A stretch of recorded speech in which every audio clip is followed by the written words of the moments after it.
And welcome back to my channel. આજે આપણે ઘરે બનાવ્યો છે કોબીનો સંભારો.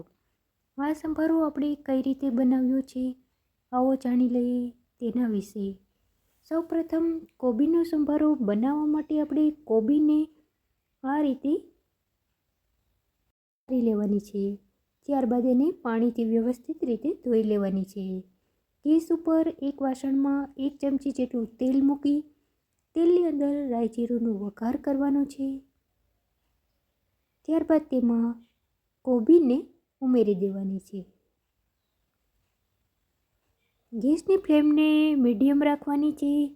હવે તેની અંદર હળદર અને મીઠું ઉમેરી અને તેને હલાવી લેવાનું છે.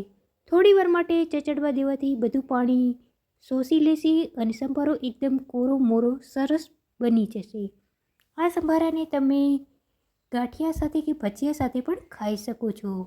ફ્રેન્ડ, તમને જો મારો વિડીયો પસંદ આવ્યો હોય તો મારા વિડીયોને લાઈક કરી દેજો, શેર કરી દેજો અને મારી ચેનલને સબસ્ક્રાઈબ કરી દેજો. Thank you for watching my videos.